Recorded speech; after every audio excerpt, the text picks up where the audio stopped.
Cooking in a wok is becoming more and more popular. This way, a wide variety of dishes can be prepared in a compact installation space. Belt-driven axes allow ingredients to be portioned and fed to the wok.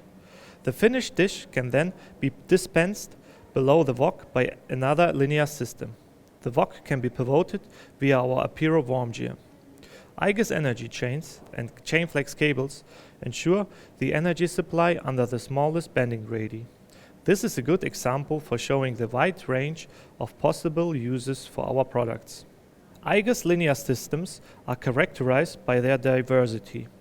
Whether as a compact Drylin N system, as a modular Drylin W construction kit, or a Drylin T, the fast alternative to ball bearing systems.